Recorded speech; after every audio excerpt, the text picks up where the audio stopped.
The Lord be with you. And with your spirit. Reading from the Holy Gospel according to Matthew. Glory to you, Lord.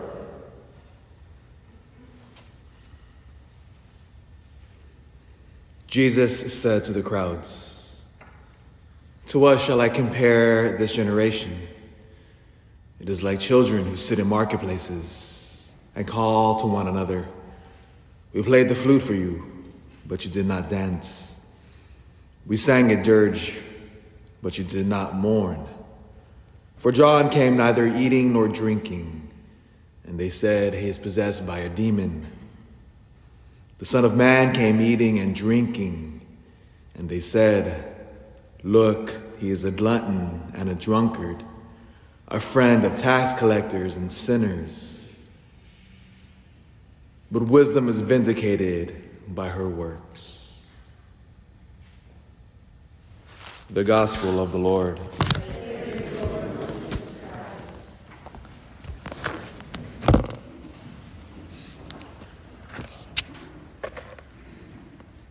They do studies about the effects of having dinner together as a family.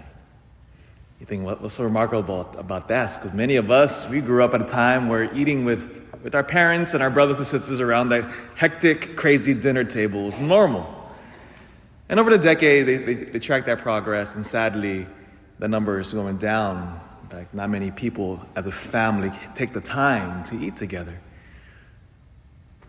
But we can bring that back and reinforce that. Because again, these studies are showing that families that eat together around the dinner table, the kids are less likely to engage in risky behavior, drugs, alcohol, self-destructive behavior, you name it. They do better in school, better academically, and they have a better relationship with their parents. So it solidifies the bonds between the family members. So all the studies show kids, we do better when we eat with our family around the table. And when you look at that notion, it makes complete sense. It should not surprise us. Because God does the same thing. When God freed the Israelite people from Egypt, He instituted for the Jewish people, as He takes them out of Egypt and He's attempting to form them, to build a new people from the Jewish people, He made the center of their life the Passover meal. So dinner time. He wanted the Jewish people to come around together as a family and to remember what God had done. And that continues even further. The center of our worship as Christians is right here, the Holy Mass. What is the Holy Mass? And in a particular way, the visual cue here is even more powerful because our altar looks like a table, doesn't it? That's not by accident. The Holy Mass is in the context is precisely this Passover meal. The last act that Christ would do with His disciples was to have dinner with them. Because it is something very human. This is what I love about our Catholic faith. It is utterly human, at the same time divine. At the same time familiar, but at the same time elevated.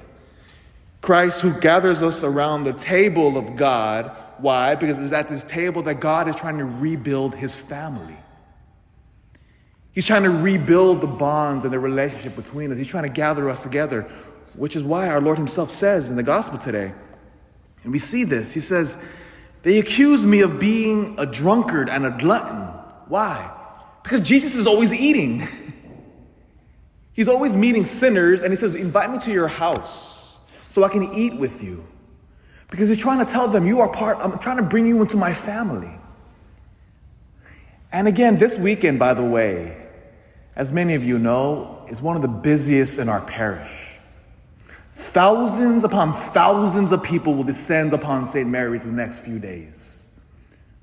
We have our huge procession on Sunday, beginning downtown. You guys all know this, and we'll end up here in the Mass. This place will be packed.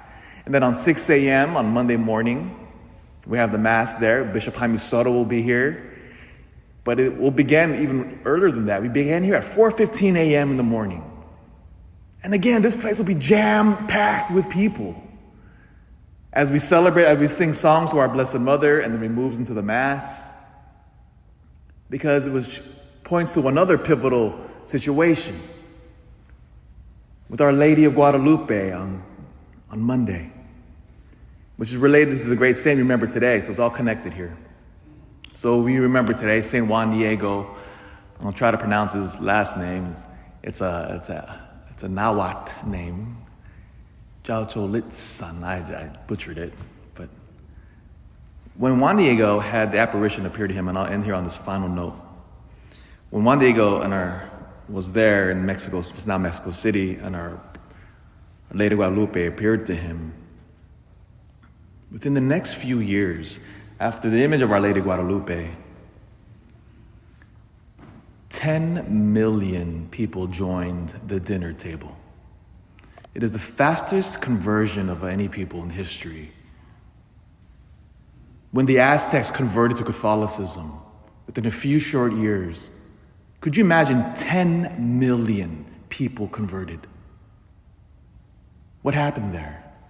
Because what Our Lady did here, Our Lady, and you can see this more beautifully in the huge image in the vestibule there, she appears as a woman of mixed race, Indian and Spanish.